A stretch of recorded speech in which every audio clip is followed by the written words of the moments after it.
ओम शांति। सुनते हैं 8 मई 2025 की साकार मुरली से प्रश्न उत्तर।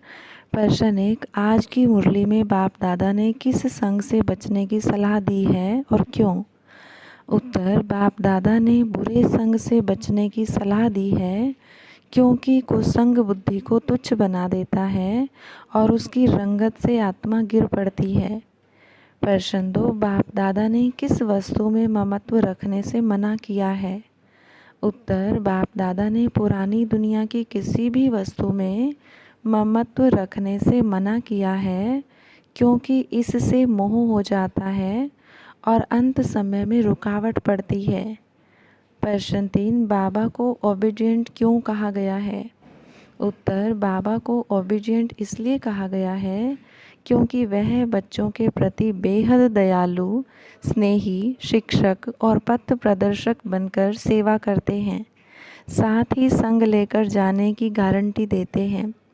प्रश्न 4। रियल लव और आर्टिफिशियल लव में क्या अंतर बताया गया है? उत्तर। रियल लव आत्मा की स्थिति में बाप से होता है, जबकि आर्टिफिशियल लव इस पुरानी देह अभिमानी दुनिया से है जो नाशवान है। प्रश्न 5। बाबा का कौन सा मुख्य कार्य है जो अन्य गुरु नहीं कर सकते? उत्तर। बाबा आत्माओं को साथ ले जाने की गारंटी देते हैं। यह कार्य अन्य कोई गुरु या शास्त्रवादी नहीं कर सकते। प्रश्न 6। बाबा का क्या कहना है व्यर्थ संकल्पों के विषय में? उत्तर। बाबा कहते हैं कि व्यर्थ 1 सेकंड में पद्मों की कमाई का नुकसान करता है, इसलिए त्रिकालदर्शी स्थिति में स्थित होकर कर्म करना चाहिए। प्रश्न 7। सच्चा त्याग किसे कहा गया है? उत्तर। मान, शान और साधनों का त्याग ही सच्चा और महान त्याग है। यह त्याग आत्मा को सच्चे अर्थों में निर्विकारी, निर्मोही और निरहंकारी बनाता है। प्रश्न 8। ब्रह्मा बाबा को बाप ने कौन सी विशेषता के कारण चुना? उत्तर। ब्रह्मा बाबा का मुख्य गुण था संपूर्ण निरहंकारिता और सहज त्याग। उन्होंने सब कुछ बाप के निर्देश पर त्याग दिया, परिवार, धन, प्रतिष्ठा, और कहा जो कुछ है वह बाप का है। इस श्रेष्ठ पात्रता के कारण ही वे ब्रह्मा बने। प्रश्नों। बाबा ने फिजूल खर्ची और लोभ को कौन सा विकार कहा? उत्तर। बाबा ने कहा फिजूल खर्ची भी लोभ का एक रूप है। जब आत्मा लोभ में आ जाती है तो साधनों पर अधिक व्यर्थ खर्च करती है और फिर पछताती है।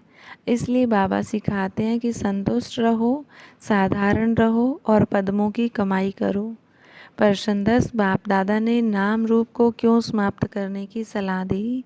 उत्तर। क्योंकि नाम रूप की स्मृति आत्मा को देह भान में ले आती है। बाप दादा ने कहा, अब तुमको किसी का भी नाम रूप याद नहीं रखना है, सिर्फ मुझ निराकार बाप को याद करो, जिससे तुम्हारी आत्मा शुद्ध और शक्तिशाली बनती जाएगी। प्रश्न 11। ज्ञान योगी और कर्म योगी में क्या अंतर है? उत्तर। ज्ञान योगी वह है जो गहराई से ज्ञान को समझकर उसकी धारणा करता है, आत्मिक स्थिति में स्थिर रहता है। कर्म योगी वह है जो ज्ञान युक्त कर्म करता है, हर कर्म करते हुए बाप को याद करता है, जिससे कर्म अकर्म बन जाते हैं। दोनों का संगम आत्मा को श्रेष्ठ बनाता है।